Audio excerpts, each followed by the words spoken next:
vamos a hablar de una... Esa no pueden grabar. Cualquier cosa, pregunta, algo en el momento, antes de que se les pase la idea. Y la mayoría del tema está en el texto de Dr. Martínez. Y algunas cosas que les voy a decir, les voy a decir esto, aquí voy a apuntar, ¿sí? Hoy vamos a hablar de una parasitosis, porque ustedes ya han hablado del parásito, ¿sí? Vamos a hablar de la yardiosis. Probablemente una de las parasitosis intestinales más frecuentes en el mundo y en nuestro medio, ¿sí? Dependiendo de algunas condiciones como mejor o peor saneamiento básico, puede estar más presente o menos presente, ¿sí? Pero esta está muy extendida. Sí, esta parasitosis está muy extendida porque, como les habrán dicho en la clase de Yardia lamblia, este es un parásito que tiene ciertas peculiaridades en su biología, que vamos a repasar un poquito, que favorecen a la transmisión. Una de ellas, ¿cuál es?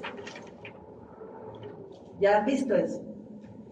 ¿Qué característica tiene su biología que hace que sea tan frecuente en el mundo, incluso en lugares, esta se transmite principalmente por agua, ¿sí? Y incluso en lugares donde hay agua potable, esta es una parasitosis frecuente. ¿Cuál es? Resistencia al cloro. ¿Es la resistencia que tiene al cloro? Es cloro resistente. Tiene una resistencia. Ustedes saben que el agua se potabiliza con la utilización de productos químicos, físicos y algunos otros métodos, ¿no?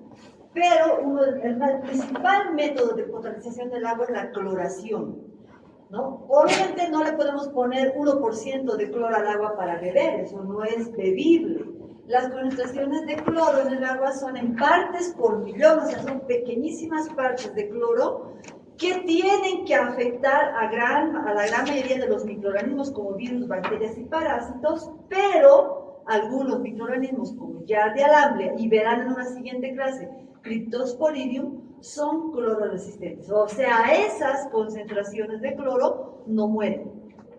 Por lo tanto, si en nuestro país el principal, quizá único método de potabilización del agua es la cloración, es probable que haya quistes de Yardia en el agua potable.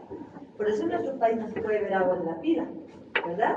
En otros países sí, porque en otros países utilizan otros métodos de potabilización al margen de la cloración, como puede ser la radiación con luz ultravioleta, la cavitación, la utilización de filtros que retienen partículas y microorganismos muy pequeños, ¿sí? Pero que obviamente son más caros, por eso es que no todos acceden aquí. No, ustedes ya han visto, ¿no? Esto ya les han dicho que son parásitos protozoarios, por lo tanto son unicelulares, pero son parásitos flagelados, por lo tanto pertenecen al filum Sarcomastigófora, ¿no? Ahí está su clasificación, pertenecen al filum Sarcomastigófora y pertenecen al orden Diplomonidae, ¿sí? Donde está el género Yardia, ¿sí? Y hay varios otros flagelados que los vamos a ir viendo en este y el siguiente rote. Dentro del género Yardia está Yardia lamblia, ¿sí?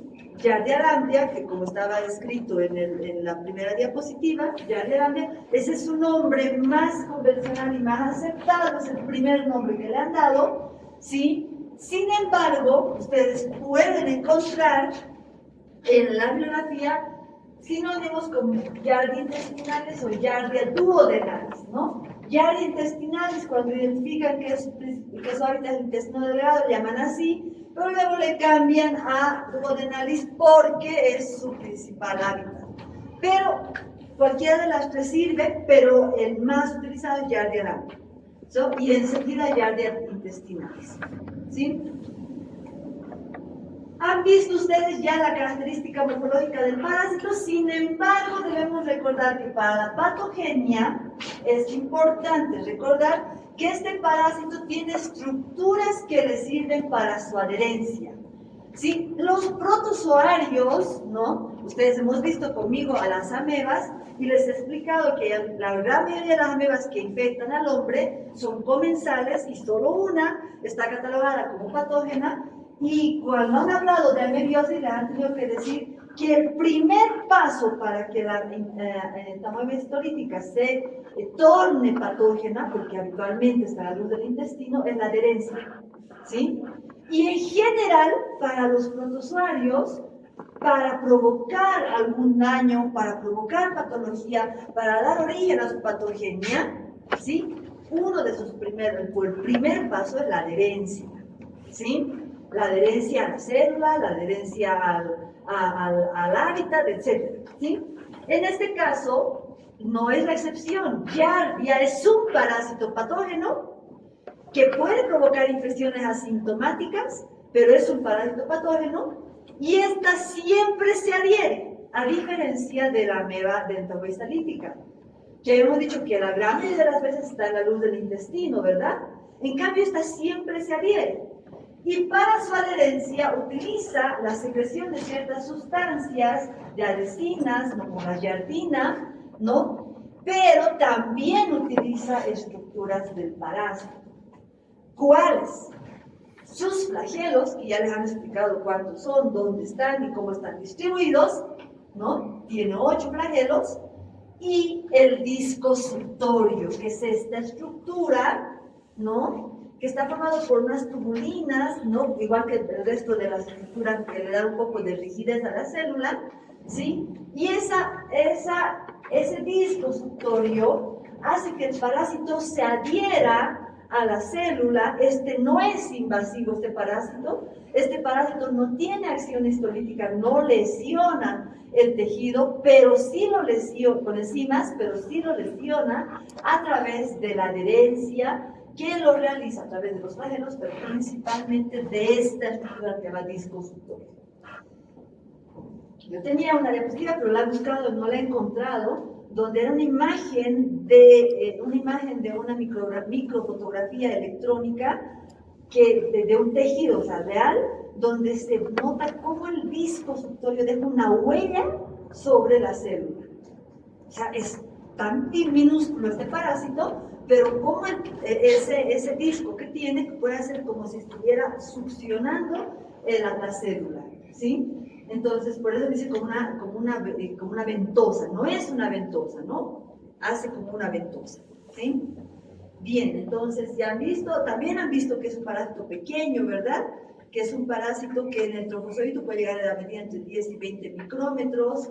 Sí, este es el quiste, la forma de resistencia, que no tiene ninguna capacidad patogénica, o sea, no está relacionada con la patología. Este quiste está relacionado con la transmisión, porque es la forma de resistencia, y en su membrana gruesa es donde va a tener esa capacidad de clororesistencia y resistencia a otro tipo de elementos químicos y también a ciertos elementos como la exposición a la radiación, etc. Caramba, me fui al final.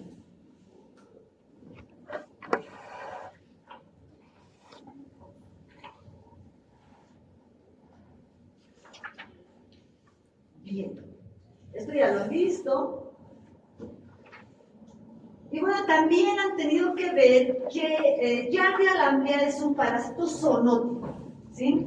Es un parásito zoonótico y los estudios moleculares que se han hecho sobre este parásito han identificado que hay 8 grupos genéticos, o también le llamamos genotipos, ¿sí? Que están identificados de acuerdo a las letras del abecedario de la A a la H. Pero algo que sí tienen que recordar es que no todos los grupos o genotipos son zoonóticos. ¿Cuáles son zoonóticos? El genotipo A y el genotipo B. Porque si ustedes ven en el C, D, E, F, G y H, no aparece el hombre como hospedador, ¿verdad? Entonces no es una zoonosis. ¿Cuándo es una zoonosis? Cuando la transmisión ocurre de los animales al hombre y o viceversa, ¿sí? O sea que también pueden infectarse los animales a partir del hombre. Por lo tanto, para que sea una zoonosis, tiene que estar implicados los animales y el hombre. Y si ustedes ven aquí, no está en la lista el humano. Por lo tanto, ¿dónde está en la lista el humano? En el genotipo A, en el genotipo B, donde además del humano están como hospedadores perros, gatos, alpacas, ganado, de una serie de, por ejemplo, aves también, primates, ¿no? ¿Y por qué zoonótica? Porque hay humanos y hay animales domésticos. Y ese contacto del animal doméstico con el humano hace que haya transmisión, ¿sí? Uno de los principales reservorios de los genotipos A y B son justamente los animales domésticos como los perros y el ganado. En el genotipo A, además, los gatos, que ese es el más frecuente para el hombre, ¿sí? Y bueno, varios otros tipos de animales. ¿Sí? Y el ciclo biológico que también ya les han explicado, que es muy simple, que es muy sencillo, la formimitante quiste, el quiste libera 2 trofozoitos, porque recuerden que el quiste maduro tiene 4 núcleos, cada trofozoito tiene 2 núcleos, y por lo tanto, cada quiste da lugar a 2 trofozoitos. ¿Dónde ocurre esto? En el duodeno. Ni bien pasa del estómago, se reblandece este quiste, esta membrana quística, y en el duodeno se liberan estos 2 trofozoitos. Y rápidamente estos trofozoitos ya pueden adherirse a la mucosa, porque ese es su hábitat. También han tenido que decir que el hábitat del parásito es el duodeno, sin invadir el tejido. ¿Sí? Está adherido a la mucosa duodenal. ¿Sí? Entonces esto, fíjense, para el ciclo de transmisión, todos los animales que pueden estar implicados en la transmisión doméstica, o sea, en la transmisión al hombre. También han hablado de los mecanismos de infección y cuáles serían los más importantes. ¿Sí? Bien. A nosotros nos toca hablar de giardiosis. Y para hablar de giardiosis tenemos que hablar y recordar que el parásito tiene su hábitat a nivel del duodeno. El duodeno es la porción, la primera porción del intestino delgado y la porción más pequeña y menos móvil del intestino delgado. ¿Sí? Es la porción que está justamente continuando al estómago. Y de entre las funciones del intestino delgado, que su principal función del intestino delgado es la absorción de nutrientes, ¿verdad? En el intestino delgado se pueden absorber muy pocas cosas y principalmente agua, pero los nutrientes se absorben en el intestino delgado, ¿sí? Por eso es que una persona no puede vivir, pues una persona puede vivir con un pedacito de colon. Si ha tenido un tumor, un problema en el colon, se puede resecar, gran parte del colon puede vivir con un pequeño pedazo de colon, pero el intestino delgado tiene la función vital de la absorción de los nutrientes y por lo tanto favorecerá la nutrición, ¿sí? Entonces, pero para que ocurra la absorción de los nutrientes tienen que estar absorbibles, o sea, tienen que estar en moléculas que puedan absorberse. ¿Cuáles son los elementos del intestino delgado que absorben los nutrientes? Los enterocitos. Los enterocitos son células, ¿verdad? Y a través de estas células, o la unión de estas células, es que van a pasar los nutrientes, proteínas, ¿no? Carbohidratos, lípidos, todos aquellos elementos que no son útiles, van a pasar a través de este epitelio hacia la sangre o a la linfa para ser llevado a los diferentes órganos, ¿sí? Sin embargo, para que esto ocurra, los nutrientes tienen que estar en moléculas simples para su absorción. Y la parte del intestino que termina la digestión, porque de hecho la digestión inicia desde la boca, desde la masticación, la formación del bolo alimenticio, pasa al estómago. En el estómago hay el ácido que va a digerir finalmente los nutrientes, se va a formar el quimo y hay muchos otros elementos, peptidasas, que van a digerir los nutrientes, pero la digestión de la gran mayoría de las partículas final va a ocurrir en el duodeno, ¿sí? Entonces el duodeno tiene una gran función que es la digestión de los nutrientes. Si no existe este paso, no va a poder absorberse los nutrientes porque no están en moléculas simples. Entonces el parásito Giardia lamblia tiene el hábitat en el duodeno, adherido a la mucosa del duodeno, ¿sí? Donde rápidamente los parásitos se están multiplicando. Esa es la gran ventaja de los protozoarios respecto a los parásitos del reino animal. Los protozoarios, en este caso, se multiplican por fisión binaria. Entonces, va a poder aumentar su carga parasitaria sin la necesidad de la reinfección. La reinfección también aumenta la carga parasitaria. Y recuerden que en este parásito hay autoinfección externa. Entonces, el aumento de la carga parasitaria va a depender de 3 cosas. de que una persona se reinfecte porque sigue consumiendo agua y alimentos contaminados con quistes, o sea, sigue expuesto a las fuentes de infección externas, ¿no? Se autoinfecta, ¿no? Porque elimina quistes infectantes en sus heces y por lo tanto fácilmente puede reintroducir los quistes a través de la ingesta de alimentos contaminados con sus propias manos, ¿no? Y la carga parasitaria aumenta por la fisión binaria del parásito, del trofozoito en su árbol. Entonces el parásito se está multiplicando y él tiene la ventaja de que se adhiere a la mucosa del duodeno, ¿sí? Y siempre habrá algunos parásitos que se desprenden al momento de multiplicarse y pues son arrastrados por el intestino y cuando llegan al intestino grueso se enquistan. Por eso es que siempre pueden haber quistes en las heces y permanecer los trofozoitos en el intestino, ¿sí? Eso va a ocurrir, ¿sí? Entonces, lo que les decía, un paso vital para la patogenia es la adherencia. Y la adherencia la logran gracias a los flagelos, gracias al disco suctorio y a la secreción de ciertas sustancias del parásito, ¿sí?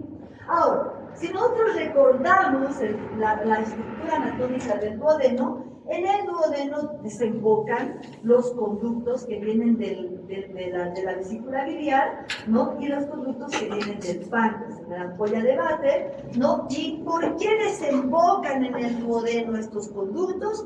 Porque tanto la bilis como las secreciones pancreáticas están implicadas en la digestión. Ustedes ya han tenido que ver eso en fisiología, no voy a entrar en el detalle.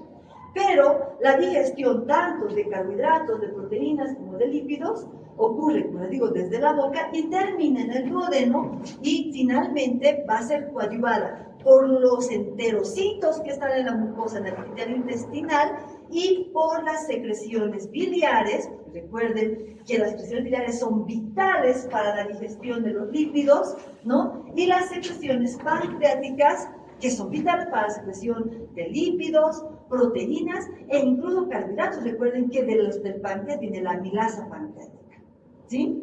Entonces, todo eso coadyuva para que en esta pequeña porción de entre 25 y 30 centímetros de duodeno ocurra finalmente la digestión, ¿sí?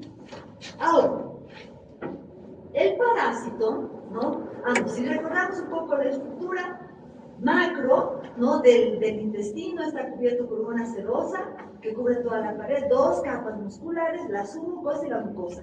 El parásito no invade esta estructura.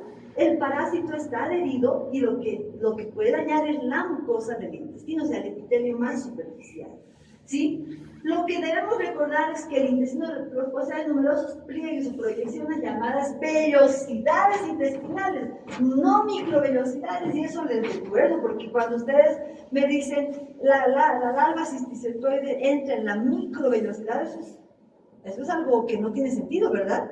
Porque la microvellosidad es la de la célula, y el parásito, la larva de Hymenoleuctis nana no puede ingresar en la célula. Está en las vellosidades. Entonces, lo que tiene el intestino son las vellosidades intestinales.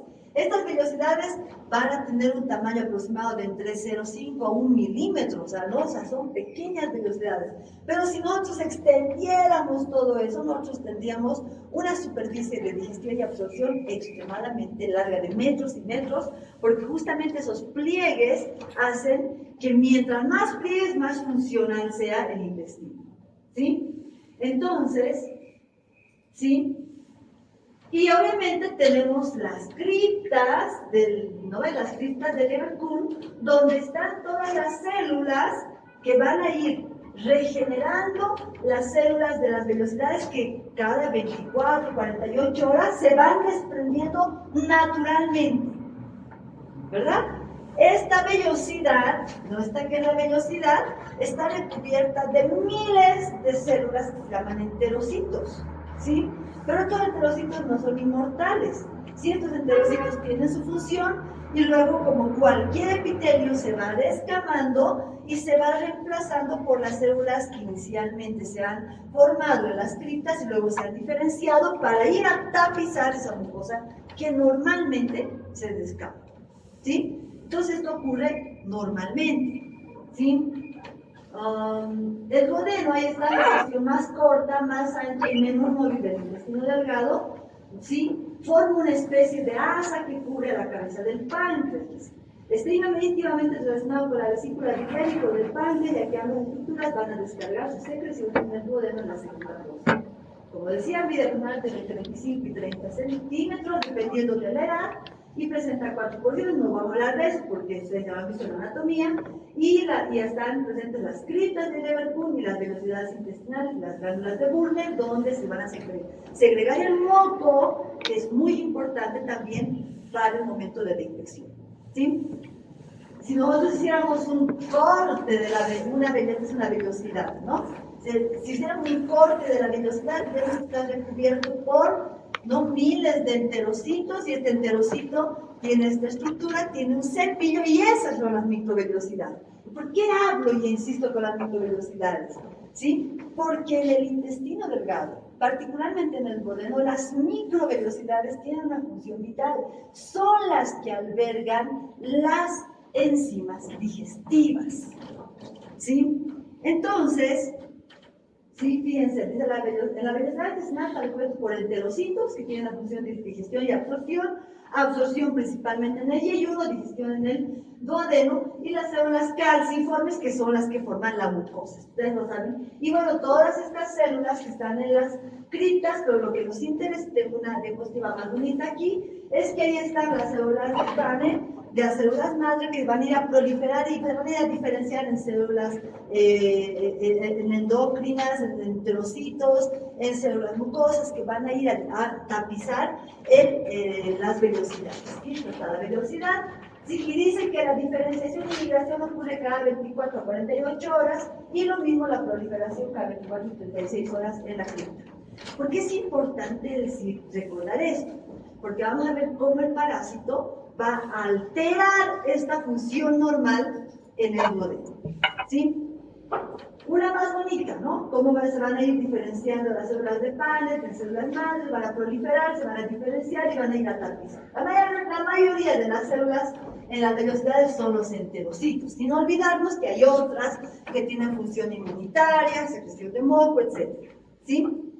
Entonces, en estas microvellosidades, que también vamos a hablar de la parte apical, es donde ocurre la digestión final, y en el yeyuno la absorción de los nutrientes. En el duodeno se absorben algunos nutrientes, ¿no? Algunos, principalmente algunas vitaminas, pero el duodeno tiene principalmente la función de digestión. Entonces, fíjense, la célula es tan grande, pero la parte más importante de la célula es la microvellosidad. Es en el lugar donde van a estar, ¿sí?, las enzimas digestivas. ¿Sí? ¿Esto? ¿Sí? En el intestino, entonces, están tapizadas las células una al lado de la otra, y a través entre las células se puede pasar algunos nutrientes, se pueden transportar algunos nutrientes, y también a través de la célula. Pero eso va a ocurrir en el yeyuno, y el parásito no está en el yeyuno, y por lo tanto no es... no vamos a hablar en detalle de aquello. Lo que sí le vamos a hablar es que en los enterocitos, en el duodeno, donde ocurre principalmente la digestión, en la membrana apical, o sea, estamos hablando de las vellosidades, se encuentran estas enzimas, las peptidases y las oligosacaridases. Sabemos que peptidasas hay también en el estómago, también vienen del páncreas, también están en la boca, ¿verdad? Pero las peptidasas, fíjense, esas pueden ser secretadas por el enterocito. Y también las oligosacaridasas, ¿no? O sea, nosotros ponemos una naranja, ¿no? Está llena de fructosa, y por lo tanto para digerir esto, ¿no? Para que se forme glucosa, porque es la única molécula que nosotros podemos absorber como de calor para energía es la glucosa. Entonces, para que se forme la glucosa tiene que ser digerida por una sucrasa. Si nosotros tomamos leche, tiene que ser digerida la lactosa por una lactasa, y por lo tanto tiene que formarse las moléculas simples que son la glucosa para ser absorbida. ¿Sí? Y en las proteínas lo mismo, ¿no? Si nosotros comemos un huevo, nosotros no podemos absorber la albúmina como tal. Tiene que digerirse hasta volverse aminoácidos, ¿no? Y recién se pueden absorber y utilizar como yo siempre digo, los ladrillitos para formar todas las estructuras, ¿verdad? Entonces eso ocurre en el enterocito. Pero hay algo importante que no está en mi diapositiva, en la velocidad del enterocito, perdón. Sí, en la velocidad, la microvelocidad del enterocito, aparte de estas enzimas, hay sustancias que son, yo le llamo, como los directores de orquesta. Son los primeros receptores que van a determinar, ¿no? Por ejemplo, yo he comido un sándwich de huevo con harta mayonesa, ¿sí? Entonces llegas a la boca, se forma el bolo alimenticio, llega al estómago, se forma el quimo y tiene que terminar de digerirse en el duodeno. Entonces, como este sándwich tiene proteína y tiene mucha grasa, entonces el enterocito no puede digerir grasas, ¿sí? Entonces el enterocito dice, detecta eso a través de estas pequeñas moléculas que están en el ápice de la célula y le mandan señales a la vesícula y al páncreas para que se liberen las peptidasas, la amilasa, ¿no? La bilis y se pueda terminar de digerir.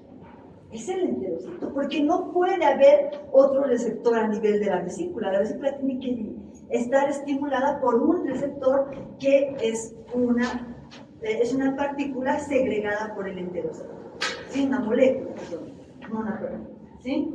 Entonces dice, los carbohidratos se van a digerir a través de la amilasa pancreática que hidroliza los polisacáridos. Ahí falta una tal, dice hasta disacáridos. O sea, en el estómago ya ocurre la digestión. Si nosotros hemos comido mucho pan, tiene que pasar al duodeno donde se va a terminar de digerir en la amilasa pancreática. Pero ahí se forman los disacáridos, ¿no? Y entonces, las disacaridasas de las microvellosidades del enterocito son los que hidrolizan a monosacáridos. O sea, es finalmente el enterocito es el que le dice al páncreas, oye páncreas, necesito amilasa, y el páncreas vacía amilasa, ¿sí? Y luego se digiere y el enterocito es el que va a terminar de partir esas disacaridasas en moléculas simples para que llegue algo al yeyuno y se absorba, ¿sí? Entonces, los enterocitos absorben fácilmente los monosacáridos que pasan fácilmente a los capilares desde la lámina propia, ¿sí? Y las proteínas, dice, varias enzimas proteolíticas, entre las peptidasas, degeneran las proteínas en aminoácidos en donde las células cilíndricas absorben con facilidad. Esto también ocurre en el duodeno, ¿sí? A través de las peptidasas que se pueden segregar desde el páncreas, pero también desde los enterocitos, ¿sí? Entonces, ¿qué es lo que pasa? ¿Sí? Dice, las células tienen mecanismos especializados de transporte por el ápice, por el lado vasolateral, va a llevar las sustancias a la sangre, a la linfa, etcétera, etcétera, etcétera. Pero esto ocurre principalmente en el yeyuno, ¿sí? Sin embargo, los enterocitos en el duodeno realizan la digestión mediante la secreción de enzimas propias que degradan péptidos y disacáridos. El glicocáliz de la membrana apical en los enterocitos forma una capa de 400 a 500 nanómetros que puede llegar hasta 1 micrómetro de espesor y algunas de las enzimas digestivas del intestino se encuentran anclados a la membrana de los enterocitos, ¿sí? Y desde el extremo de estas microvellosidades se liberan pequeñas vesículas, lo que les decía, hacia la luz del conducto, y estas vesículas pueden tener enzimas, sobre todo fosfatasas, que podrían tener carácter protector frente a patógenos, pero además hay otras vesículas que estimulan la secreción del páncreas y de la vesícula, ¿sí? Entonces, los enterocitos no solo permiten la selección y la recuperación de las sustancias, también procesan muchas de ellas, ¿sí? ¿Esto qué dice? Bueno, esto es la absorción, ¿sí? Pero para la absorción, indispensablemente las moléculas deben estar digeridas. Por ejemplo, los polisacáridos, el monosacáridos, o sea, en glucosa, ¿sí? Ya hemos hablado de esto, ¿sí? Ya hemos hablado por demás. Entonces, ¿qué pasa? ¿Sí? Giardia es un parásito que inicialmente entra, se adhiere a la mucosa, ¿sí? El primer momento en la fase aguda de la infección, ¿sí? Dependerá de varios factores para que haya o no haya patología, ¿sí?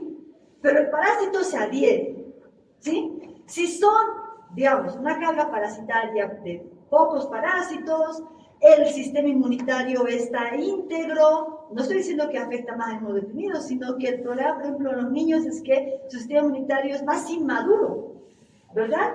Pero también no solamente depende de la madurez o no del sistema inmunitario, sino depende, por ejemplo, de la microbiota, ¿sí? La microbiota va a hacer que nuestro sistema inmunitario a nivel intestinal sea adecuado o no sea adecuado.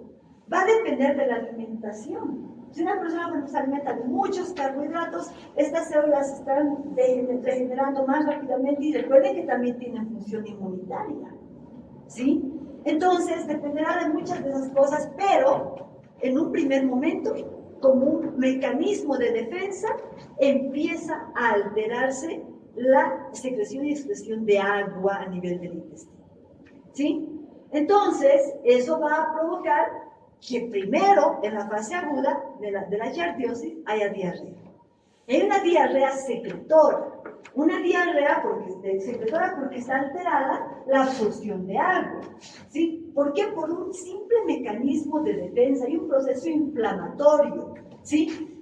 El parásito, gracias a que se adhiere y segrega ciertas sustancias, tiene una acción tóxica. La presencia del parásito más la acción tóxica da lugar a una acción proinflamatoria, que ustedes van a leer en el libro, dice que tiene una acción tóxica e inflamatoria. O pueden decir tóxica y proinflamatoria. Ese es el principal mecanismo de acción patógena del parásito. Entonces, cuando esto ocurre en el primer momento, el parásito tiene que ser eliminado, desprendido de la mucosa, y por eso está alterada la función secretora de agua y por lo tanto va a haber un aumento del peristaltismo, va a haber diarrea, esta diarrea es muy acuosa y va a haber pérdida de electrolitos y por lo tanto puede haber deshidratación, puede haber vómitos, puede haber náuseas, ¿sí? Pero esta diarrea, esta característica diarrea secretora, puede ser provocada por varias otras causas, no es solamente la giardiosis, ¿sí? Entonces, si nosotros detectamos en un primer momento y el giardio lo tratamos, pues que bien, la infección se ha eliminado, ¿sí? Pero ¿qué pasa muchas veces? Muchas veces la gente no le da importancia a esto, ¿sí? Y pues pasa a una fase crónica. O llega al médico y el médico no le hace un examen y dice, como es una diarrea y esa cosa, le da antibióticos, ¿sí? Y pues puede ser que pase, porque el sistema inmunitario está actuando sobre el parásito y pasa a una fase crónica. ¿Es un problema la giardiosis en una fase aguda? Sí. De hecho, es causa de diarrea del viajero. O sea, las personas que viven en zonas donde no hay alta transmisión y llegan a lugares como el nuestro, van y comen, digamos, unas tucumanas en el Prado, ellos se infectan con unas dosis, digamos, de unos 50 quistes, que para nosotros probablemente no nos va a causar una diarrea porque son baja cantidad de quistes, ¿sí? Porque nosotros hemos estado expuestos al parásito probablemente, ¿sí? Casi con seguridad, ¿sí? Y tenemos un nivel de respuesta que no elimina la infección, que no evita la infección, pero sí evita que hayan cuadros sintomáticos. Una persona que nunca ha tenido esta exposición, con una baja carga de parásitos que ha ingerido en el agua o en los alimentos, puede tener una diarrea, por ejemplo, diarrea del viajero. La diarrea típica de las personas que vienen de una zona donde no hay transmisión a zonas de alta transmisión como la nuestra, ¿sí? Entonces, y en los niños, pues puede ocurrir que en los niños su sistema inmunitario, la secreción de inmunoglobulina en la mucosa, ¿no? La poca respuesta inmunitaria a nivel de la mucosa, por ejemplo, tienen una afectación mayor a aquellos niños que no han lactado exclusivamente durante los primeros 6 meses de vida. ¿Por qué? Porque en ellos sabemos que la secreción de inmunoglobulina A es menor. Entonces puede ser que eso afecta y por lo tanto los parásitos se adhieren más, se reproducen más y aumenta la carga de parásitos, ¿sí? Esto puede pasar en una fase crónica. Y en la fase crónica, de todos modos el parásito sigue ahí. De todos modos el parásito sigue provocando o sigue adhiriéndose a la mucosa y algunos dicen, por ejemplo, tiene una acción mecánica, ¿no? Pero la acción mecánica es, entre comillas, porque realmente lo que hace es empezar a tapizar la mucosa. Pero esa acción mecánica no obstruye nada, por si acaso, no obstruye nada. El problema de esa acción es el daño sobre el enterocito. El enterocito, ¿no? Es como si yo agarrara y les pusiera a ustedes a correr una carrera, pero a la mitad les pongo una mochila llena de piedras, ¿sí? Y les digo, ustedes 50 tienen que correr. Si llegan a la meta gana, ustedes 50 también, ¿sí? Pero tienen que llegar todos, ¿sí? ¿Sí? O por lo menos la mitad. ¿Qué van a hacer? Van a decir, estos que vayan quedando en el camino, que están cargados de algo, ¿no? Los van a sacar de la carrera y van a preferir los sobre la carrera a los que están bien. De principio, la mucosa, como un mecanismo de defensa, va a empezar a descamar más rápidamente. No va a pasar las 48 horas que normalmente tenía que ocurrir para que se vayan regenerando, ¿sí? Entonces, va a ocurrir en la giardiosis, si nosotros vemos donde está esta imagen, esto, ¿no? Que teníamos, está de noche en los tiempos, ¿verdad?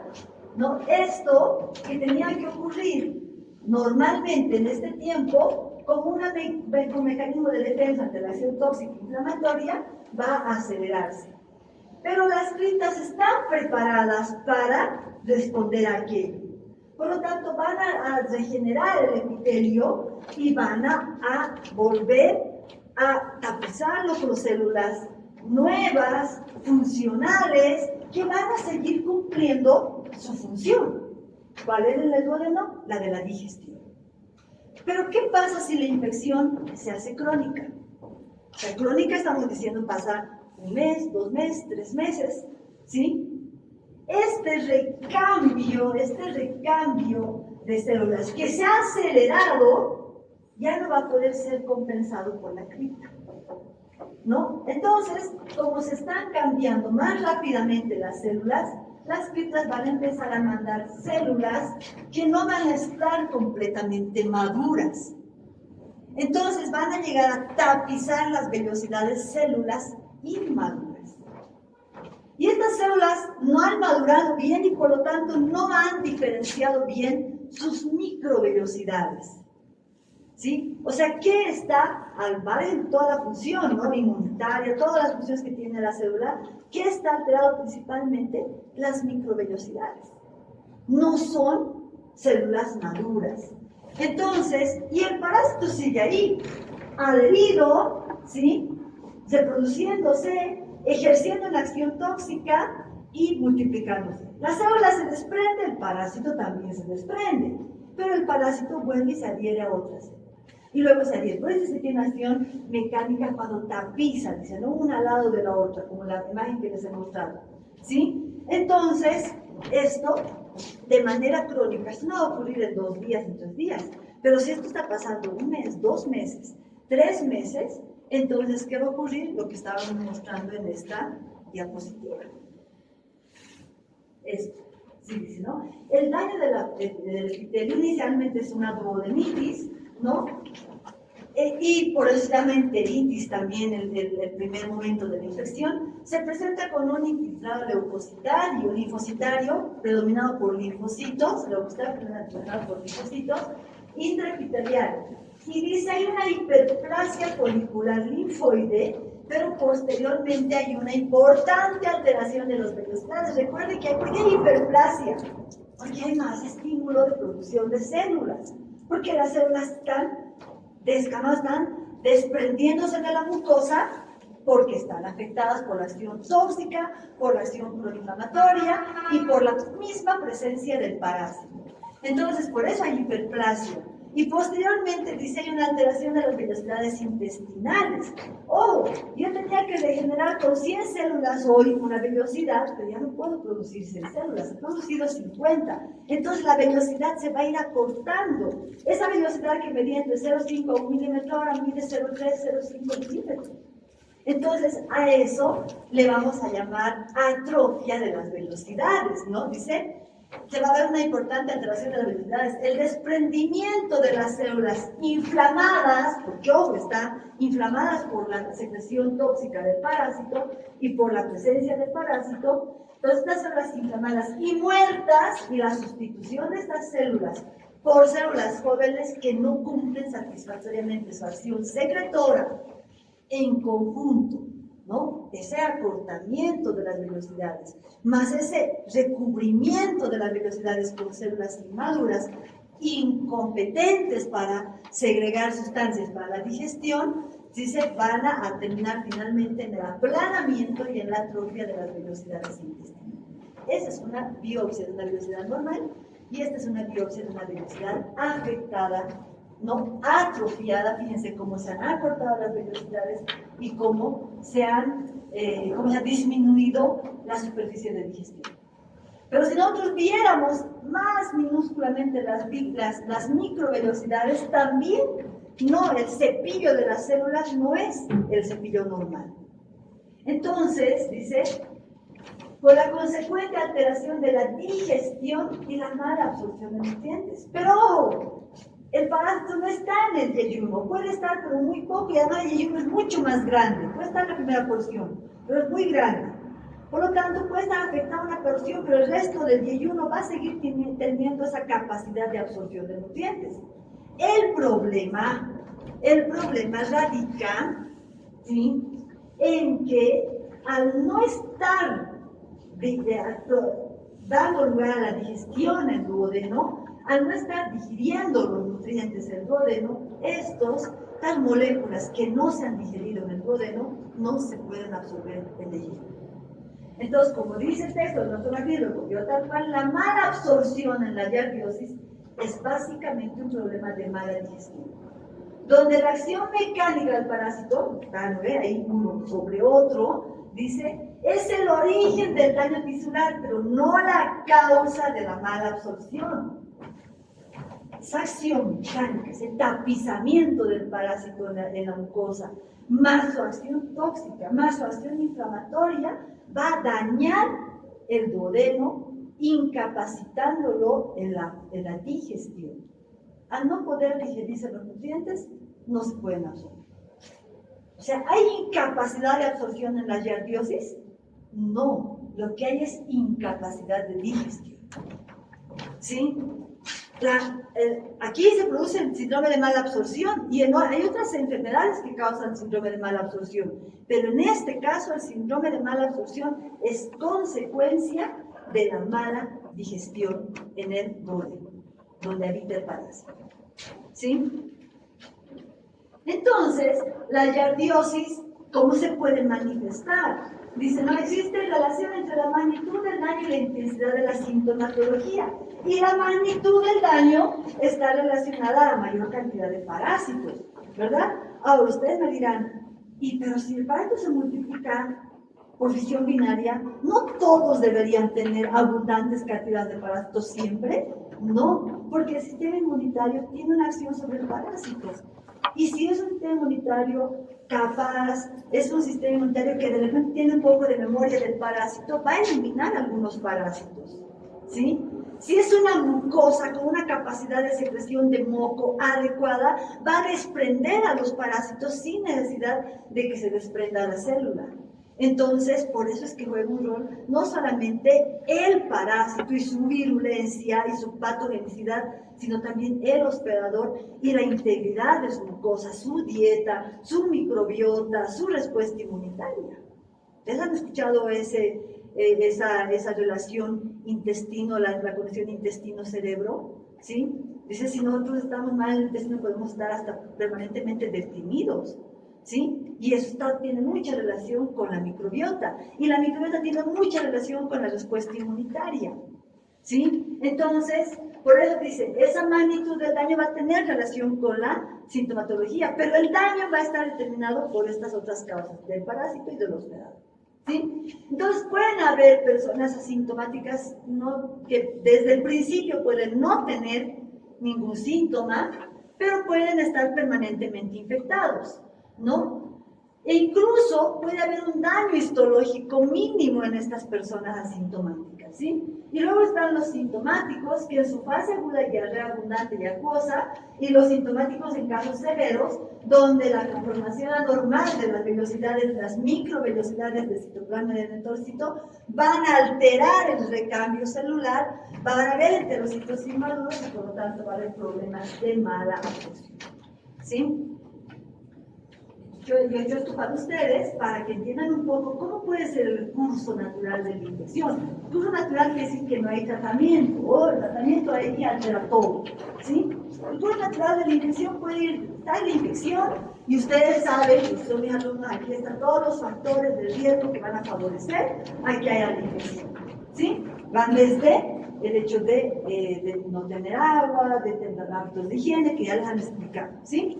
Entonces, la infección de la giardiosis se puede clasificar en una fase aguda y en una fase crónica, ¿sí? Ustedes me dirán, doctora, ¿cuánto dura la fase aguda? Pueden durar unas semanas, pero no les voy a decir con exactitud una semana, 2 semanas, ¿no? Pueden durar unas semanas, incluso hasta meses. Pero a medida que va pasando el tiempo, pasa a una fase crónica. Las personas, dependiendo de los factores que hemos mencionado, pueden estar en condición de asintomáticos y en una fase aguda no tener ninguna sintomatología, ¿sí? Y esto pasa principalmente con los adultos, ¿sí? O, aquí me falta una flecha, pueden tener, ¿no? Entonces, aquí me falta una, no está bien, aquí está, ¿sí? Pueden tener en un primer momento una enteritis, ¿no? Una enteritis que hemos dicho que se manifiesta por diarrea acuosa, sectora, ¿no? Con vómitos, con náuseas y con dolor abdominal que falta entre las tres sintomatologías, ¿sí? Entonces, esta es la manifestación de cualquier enteritis y por eso es que no es que por eso nos sospechamos de giardiosis. ¿Por qué le pedimos a un cojo parasitológico a un niño que viene con estos síntomas? Porque epidemiológicamente somos un país que tiene mucha giardiosis. Entonces yo puedo sospechar de una enteritis viral, bacteriana, y tengo que sospechar de que puede ser un protozoario.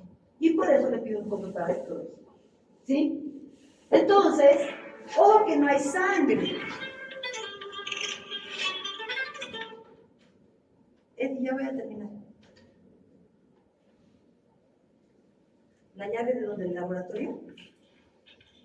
No, está colgada en la puerta de madera. Sí, ok. ¿Sí? Entonces, en esta fase aguda, normalmente los adultos pueden ni siquiera buscar ayuda. ¿Ustedes por unos días de diarrea van al médico? Probablemente no, ¿verdad? ¿A dónde van? A la farmacia. Si tienen 2 días, 3 días, dicen, tengo diarrea, le van a dar una pastilla de carbón. ¿No le ha pasado? ¿Y qué hace la pastilla de carbón? Lo único que hace es, no, eliminar la diarrea, pero porque elimina la acción fisiológica, ¿no? El aumento de peristaltismo, pero el parásito sigue ahí, ¿sí? Entonces el parásito sigue ahí y la persona puede pasar a un cuadro asintomático.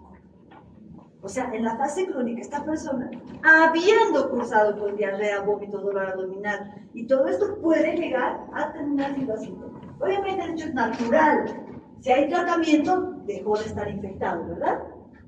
¿Sí? Ahora, ¿qué pasa? ¿Sí? ¿Qué también puede pasar? Puede pasar que pase un tiempo y esta persona termine con diarreas intermitentes, ¿no? Hay diarrea, dolor abdominal, 3 semanas sin diarrea, nuevamente dolor abdominal, y así va pasando, y ya está en fase crónica. Uno dice, ¿pero quién puede vivir así? Hace un tiempo nosotros íbamos al campo a tomar unas muestras y preguntábamos en la encuesta, señora, ¿en la casa hay algún niño con diarrea? No. ¿Ha habido algún niño con diarrea en la última semana o en las últimas 2 semanas? No. Llegamos al laboratorio y de esa casa, de las 7 muestras, 4 estaban diarreicas. Entonces la gente normalmente, en las mamás, pueden ni siquiera percatarse que el niño está con una diarrea. Porque ¿cuándo se van a percatar cuando hay una diarrea acuosa? Porque la diarrea acuosa y hay falta de deshidrato. Entonces ahí es donde se preocupa, el niño llora, no duerme, no porque está con diarrea, está deshidratado. ¿No? Entonces por eso lo primero que van a darle cuando llegue a la consulta es la hidratación y los electrolitos, ¿verdad? Le van a dar sales de hidratación oral. ¿Sí? Y puede ser que ni siquiera le hagan un compro, le dicen, mira, denle estas sales 3 días, y en 3 días, pues el sistema inmunitario también hace su trabajo, se siente mejor si dice, qué bien, muy bien. ¿Sí? Y pasó a hacer así. O hacer esto, ¿no? Diarreas intermitentes, cuando lo diarreas intermitentes. ¿Hay algún tiempo donde usted dice, bueno, va y da diarrea, se corta, le da diarrea, No, se corta? o sea, no hay ese tiempo que dices que puede ser 2 semanas, una ¿O semana. cuántas veces tampoco? ¿Mm? ¿O cantidad de veces que pueda pasar No. eso y usted pueda sospechar? No, simplemente el accidente es, usted le pregunta, ¿tiene diarrea? Sí, tengo diarrea. ¿Sí? Sí, me ha dado diarrea hace 2 semanas. O he estado con diarrea hace 2 días y ahora no nada.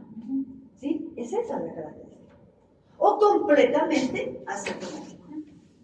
Pero ¿qué está pasando en esta fase crónica dentro del intestino? Parásitos. Se adhiere, se multiplica, las células se regeneran, envían células inmaduras. No, al principio pues es como un batallón, ¿no? Que está bien armado y puede contrarrestar ese daño, ¿verdad? Y puede decir, no, cachito, yo voy a regenerar todo aquello, fuera lo malo, fuera lo infectado, y vamos cambiando por células buenas. Pero en un momento en el que las tripas ya no tienen esa capacidad, pero hay hiperplasia, ¿sí? Se inflaman. Entonces las células que van a regenerar el epitelio, o sea, las velocidades, son inmaduras. Entonces empiezan los problemas de digestión y absorción. ¿Y cómo se manifiesta? Con este cuadro clínico que es muy característico y es el más típico, con el que sí puedo decir, esto puede ser diabetes, que es el cuadro de intolerancia a la lactosa, que se caracteriza por diarrea nuevamente. Estamos diciendo, tiene diarrea, ¿no? Que tiene pues un proceso inflamatorio. El intestino trata de contrarrestar. La diarrea es un mecanismo de defensa, muchachos, pero nunca se debe cortar la diarrea, a menos que sea una persona que está con diarrea 1 semana, 2 semanas. Pero al principio no corten la diarrea, es un mecanismo de defensa. Hay que hidratar al niño, hay que reponer agua y electrolitos, es el primer gran paso. ¿Sí? Entonces, hay diarrea, está inflamado el intestino, ¿sí? Hay flatulencias. ¿Qué es la flatulencia? Es una acumulación de gases, ¿no?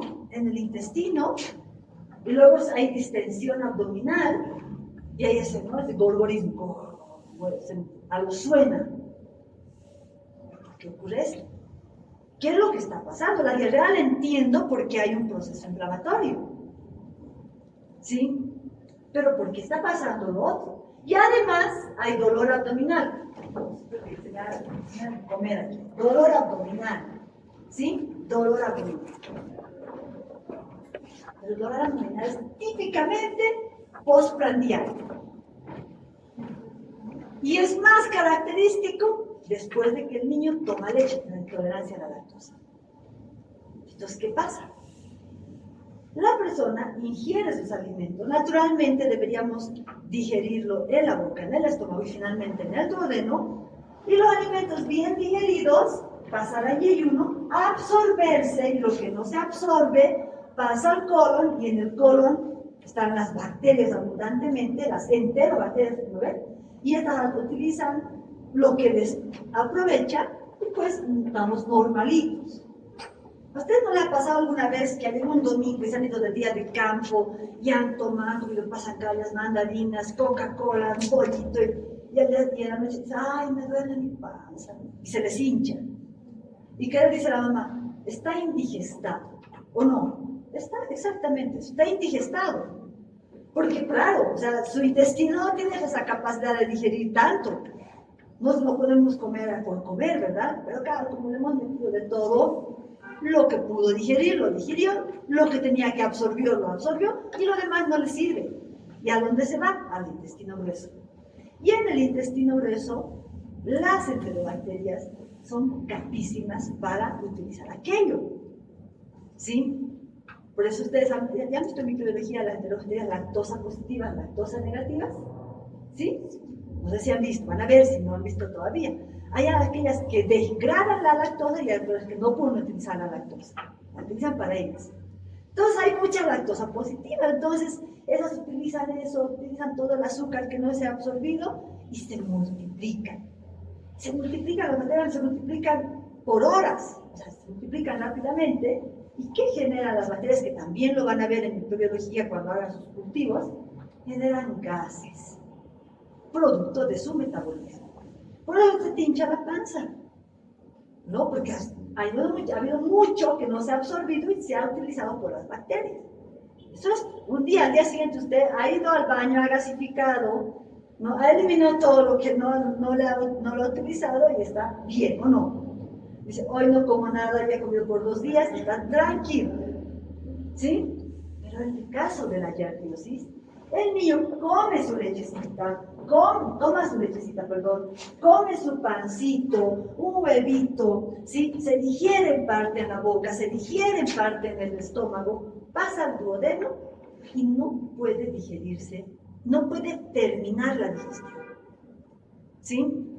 Inicialmente está afectado levemente el epitelio y por lo tanto no va a haber un estímulo a la vesícula, al páncreas, se van a digerir inicialmente los lípidos, las proteínas, pero los disacáridos solo se digieren a partir de las disacaridases. O sea, solamente el enterocito es el responsable de aquello. Entonces, como cualquier enterocito está dañado, la lactosa de la leche no se puede digerir, ¿no? En galactosa y glucosa. Entonces pasa tal cual la lactosa al intestino, hay ayuno y no se puede absorber.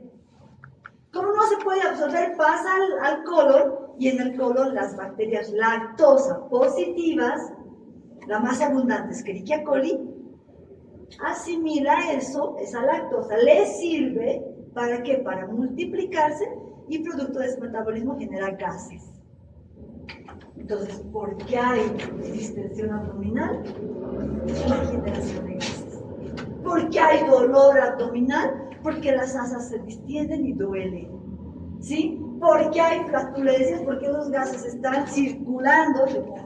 Entonces, provoca el meteorismo. ¿Y por qué ocurre eso después de tomar leche? Justamente porque no se puede digerir la lactosa. Entonces el niño dice, ay, me duele mi pancita, y no quiere tomar leche.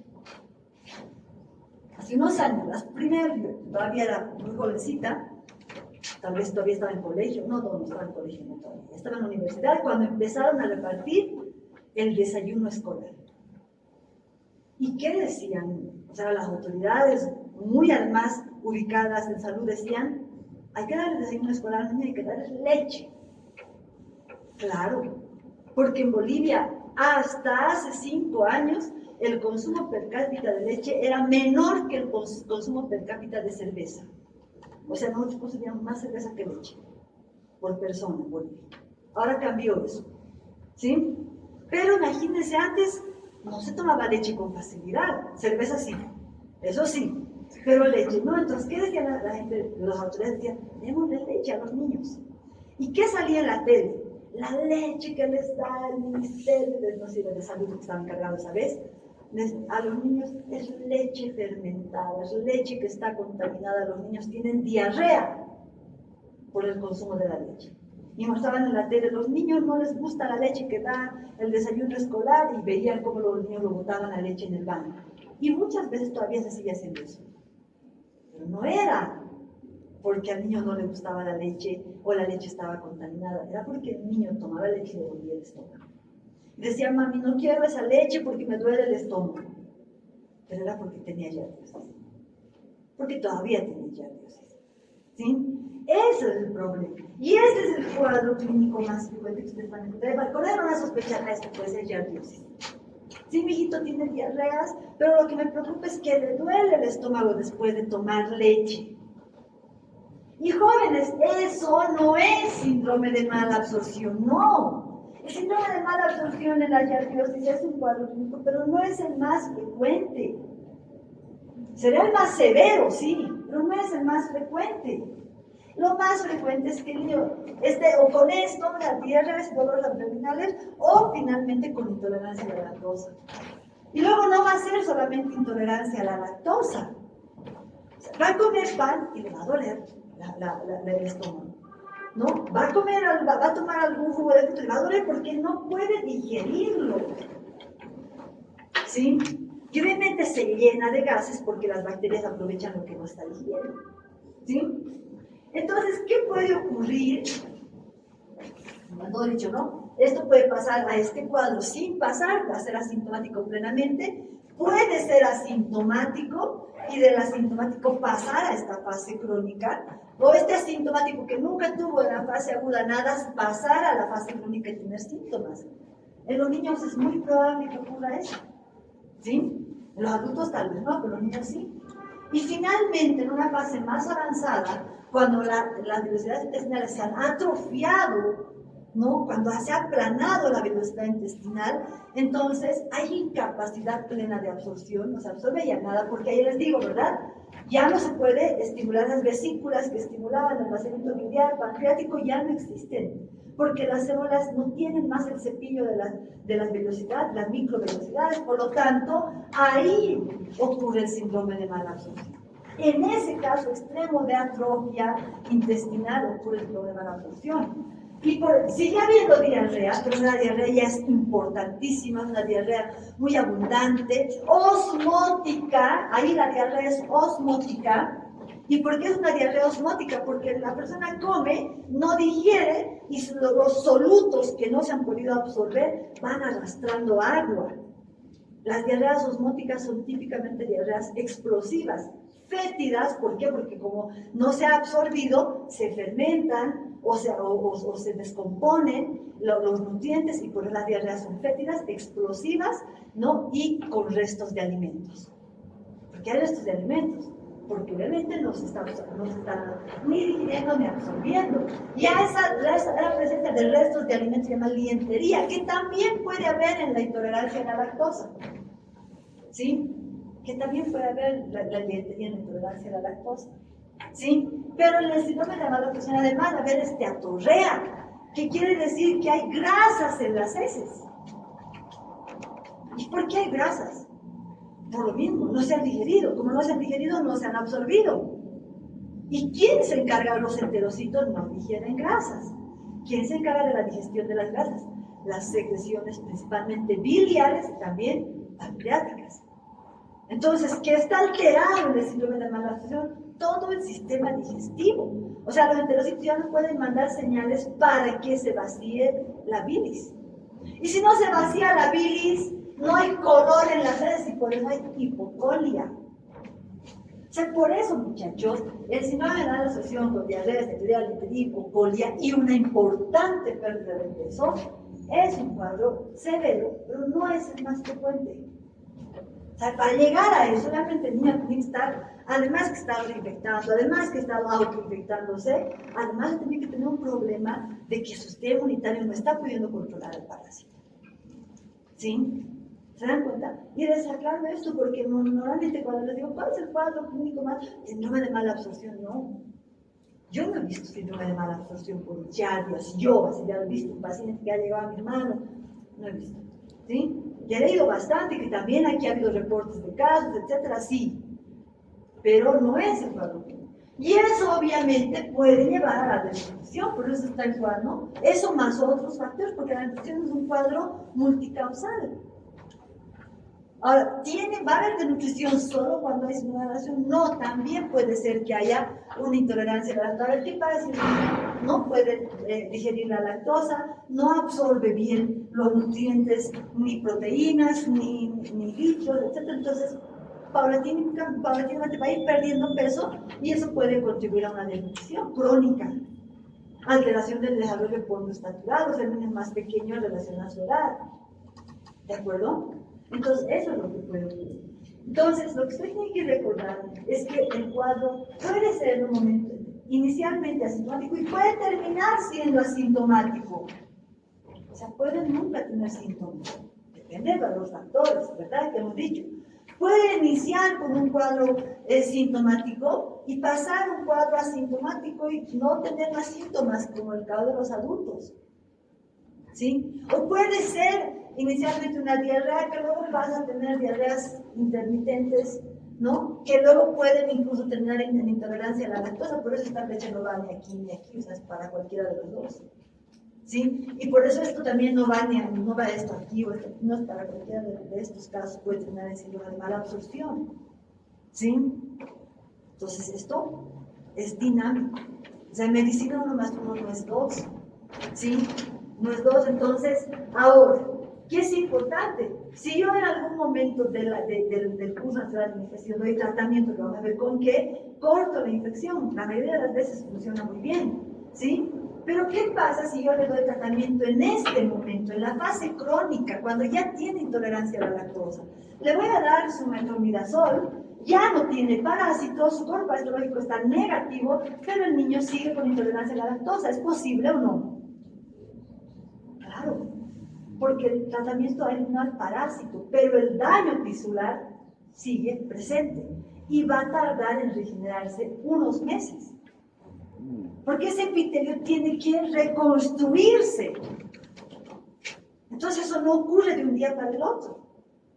Por eso es importante, por eso a mí me llama la atención que ahora los médicos son, ¿no? Que tienen como el muy bien, tienen ya su medicamento y listo. ¿Sí? Es que importantísima la dieta. Porque ese niño va a seguir con intolerancia a la lactosa. No tiene un quiste en sus heces, pero sigue sin poder tomar leche, le sigue doliendo, sigue generando gases, y la mamá que va a decir es: doctor, no sabe. No sabe nada, nada, porque no le ha hecho nada lo que le ha dado a mi hijita. ¿Sí? Y usted quedó mal. ¿Dónde habrá estudiado? En la UNSA, seguro. Y nosotros quedamos mal. ¿O no? No, pues muchachos, si usted no le recomienda en este momento a la mamá que lo que tiene que comer, que no tiene que comer y que tiene que hacer, va a seguir el daño. ¿Sí? Si el niño tiene intolerancia a la lactosa porque su mucosa está atrofiada o hipotrofiada, ¿no? O sea, que no está completamente atrofiada, pero tiene ya daño, no va a digerir, no va a absorber. Tiene que darle la posibilidad de que ingiera alimentos que ya están digeridos. Por ejemplo, el yogur. El yogur se obtiene a partir de la leche, que se digiere, que se metaboliza con bacterias que desdoblan la lactosa, ¿no? Sigue teniendo sabor de leche, etcétera, pero ya está fermentada, por eso tiene ese sabor medio agrio, ¿verdad? Y además tiene ese espesor porque está fermentada, ¿sí? Pero ya no tiene lactosa. No tiene, porque me dicen: tiene lactosa digerida. Mentira, no tiene lactosa. La lactosa se ha digerido en el proceso de elaboración del yogur. Ahora tiene monosacáridos absorbibles.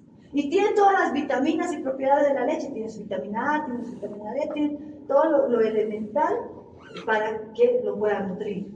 Entonces, tiene que reemplazar la leche por estos elementos que ya están digeridos. Yogur, kefir, yogur, todos los lácteos que ya son fermentados. O leche deslactosada, finalmente, ¿no? Pero ahora, con lo caro que está la leche, ¿verdad? Entonces, es más, en casa se puede hacer el yogur. Si usted utiliza un yogur, por ejemplo, un yogur griego, y le pone la leche, ¿no? 2 días después ya está fermentada esa leche, ya está desdoblada la lactosa. ¿Sí? Tengo que recordar a la mamá que no puede consumir abundantes carbohidratos, ¿sí?, que están ultraprocesados y que tienen muchos condimentos. Van a dañar la mucosa, ¿sí? Por ejemplo, todas las chucherías que ven en el colegio, ¿no? Pancitos, masitas, papitas, chisitos. Usted lo ve de un color anaranjado que es un color natural, ¿verdad? Entonces, esas cosas tienen que evitar porque le va a seguir provocando daño. Sí, pero es una dieta blanda, ¿no? Y rica en yogur. El yogur no va a eliminar el parásito, tampoco va a eliminar el daño de la mucosa, pero va a ayudar a que sea más, ya está digerible y sea más absorbible los nutrientes. ¿Sí? Y tengo que explicar, señora, no va a desaparecer el síntoma mañana, en una semana, en 2 semanas, va a tardar. Y usted tiene que traer al médico para hacerle un control de compartológico, porque la persona puede estar reinfectándose o puede haber resistencia al medicamento.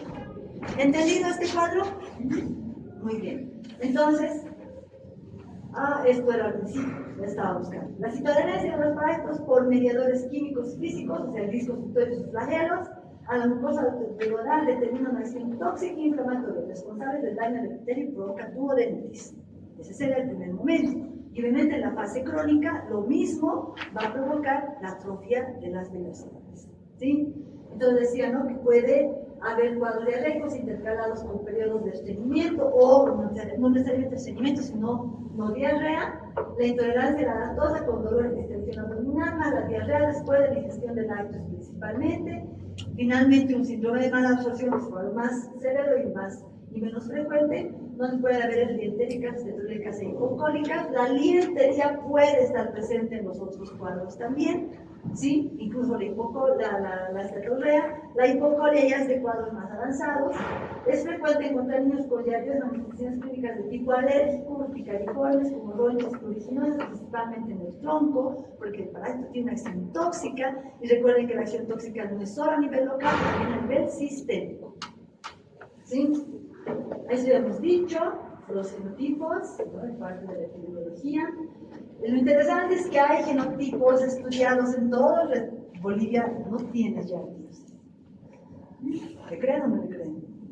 No, Bolivia no es que no tiene yardios, no tiene estudios sobre yardia. No tenemos estudios sobre no sabemos exactamente qué genotipos circulan. Por eso nos hacen falta parasitólogos, ¿no? Porque los que somos, no, ya no abastecemos para hacer todos, no tenemos. Bolivia siempre figura así, no tiene datos, ¿sí? Pero sí tenemos datos de prevalencia, ¿no? No, esto es porque a nivel mundial se estima una frecuencia de 200 millones de individuos infectados, de los cuales 500.000 sufren la enfermedad. Fíjense que hay muchos asintomáticos, o que están en esa cuestión de diarrea, no diarrea, ¿verdad? ¿Sí? Es la causa de diarrea hasta un 20% de los casos en países en vías de desarrollo, o sea, como el nuestro, dice hasta 20% de las diarreas pueden ser provocadas por diarrea. Pero solo 3 a 7% en países desarrollados como Estados Unidos, Europa, pero es cosmopolita, o sea, está en todo el mundo, pero es más frecuente en países desarrollados porque está determinada, ya explicaba en la primera clase, está determinada principalmente por agua y malos hábitos de higiene. ¿Sí?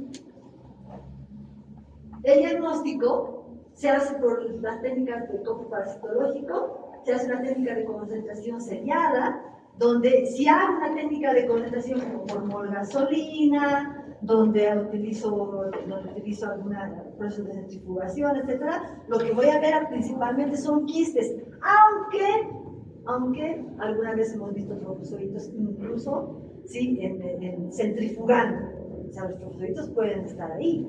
O sea, no es aquí como en las amebas, que son más lábiles que niñas de 15 años.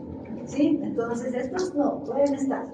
¿Sí? Ahora, ¿se puede hacer con parasitológico simple? Sí, pero tiene baja sensibilidad. Sin embargo, se los pueden encontrar. Ahí sí se pueden encontrar quistes y trombocoditos. ¿Sí? Y otras técnicas que pueden utilizarse en el enterotest, o también llamada cápsula de Bell, que la han visto cuando hemos hablado de estrepsiloidosis, ¿verdad? Acá les voy a mostrar cómo se hace.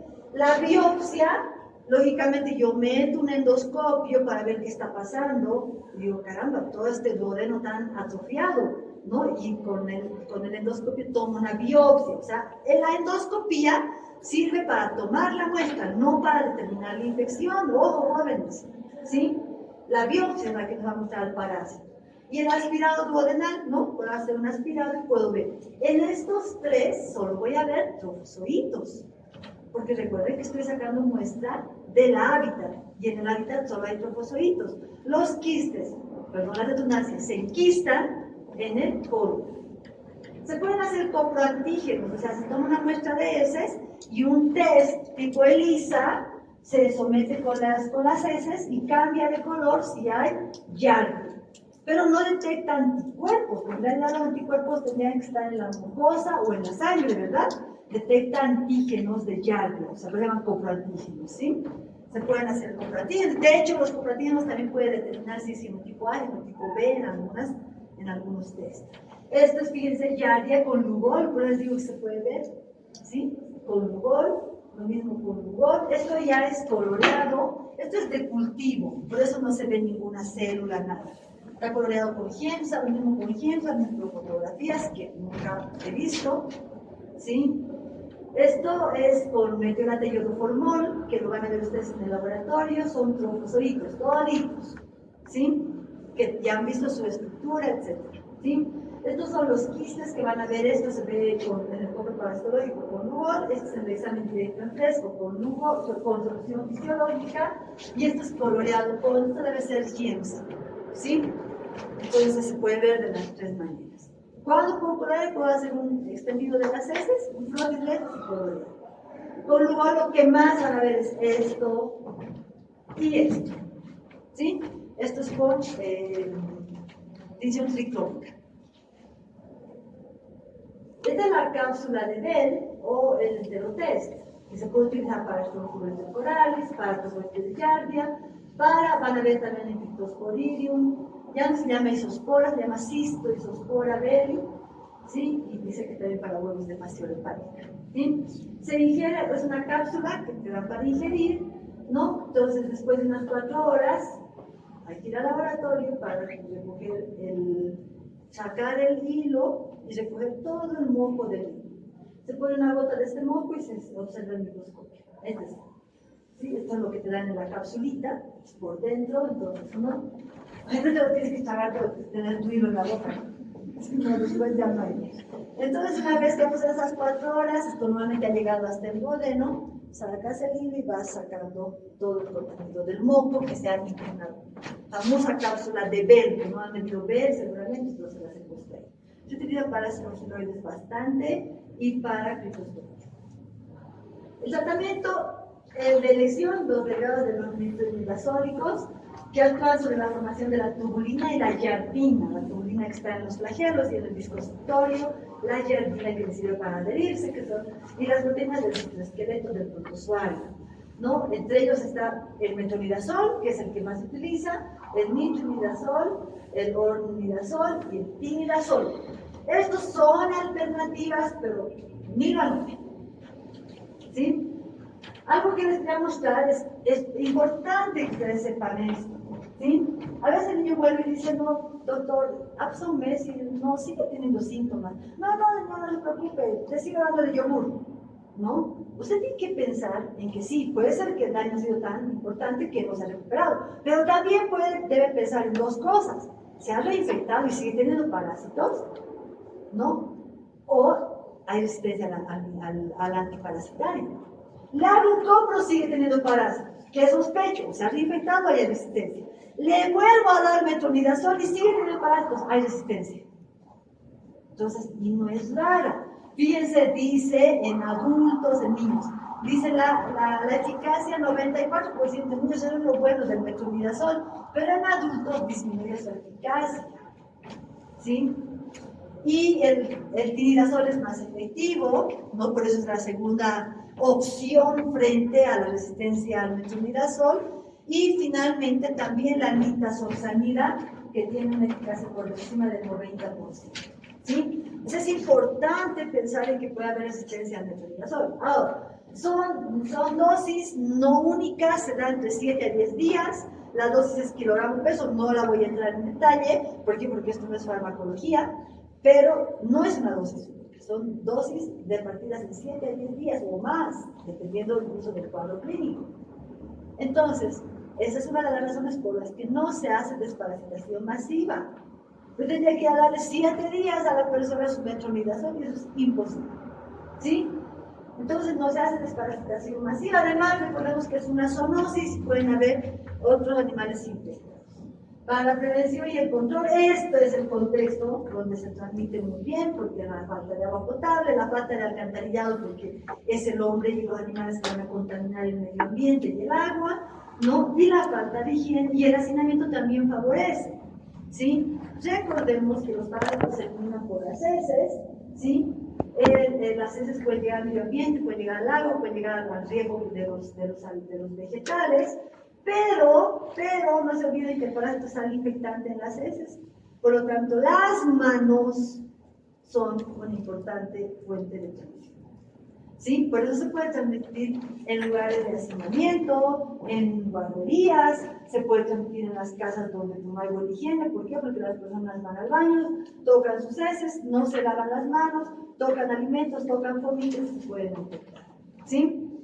Entonces, ¿sí?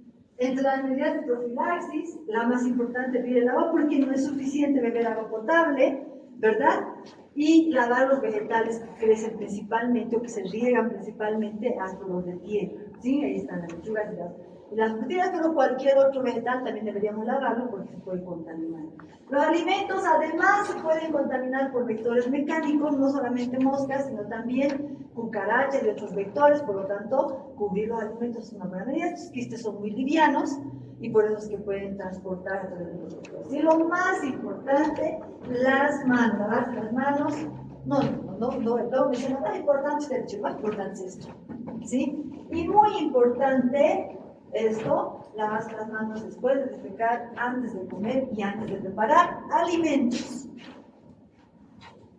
No se olviden, ¿no?, que el parásito es cloro resistente y por lo tanto puede estar en aguas de vertientes, de ríos y demás, porque está contaminado por contaminación fecal de humanos y de animales, pero también en agua potable.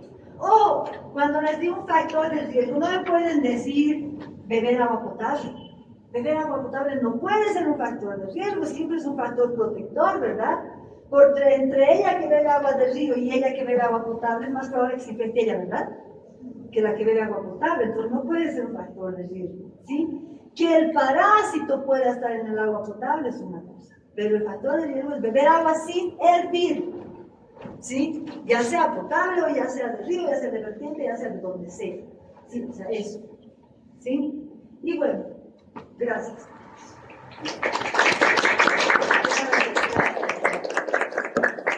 ¿Tienen alguna pregunta? Que he visto sus errores en mis alumnos. No veo nada.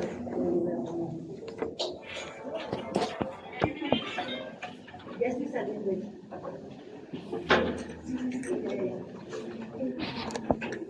¿sí?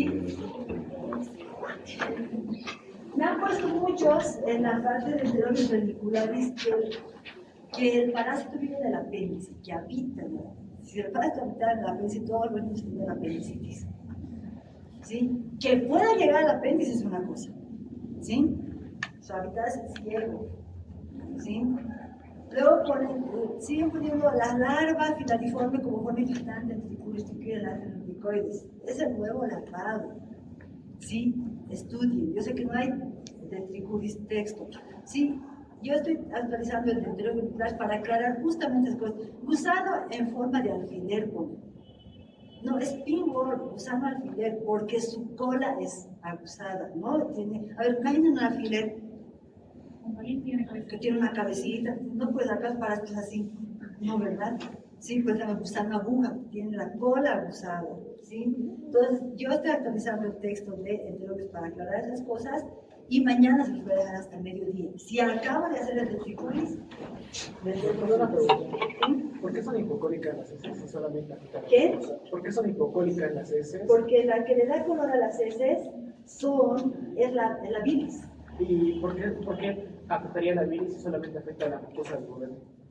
Porque el enterocito que hemos dicho el embriocito estimula el nacimiento filial y el nacimiento pancreático. Al no estar estimulado el nacimiento filial, no hay virus, son blancas.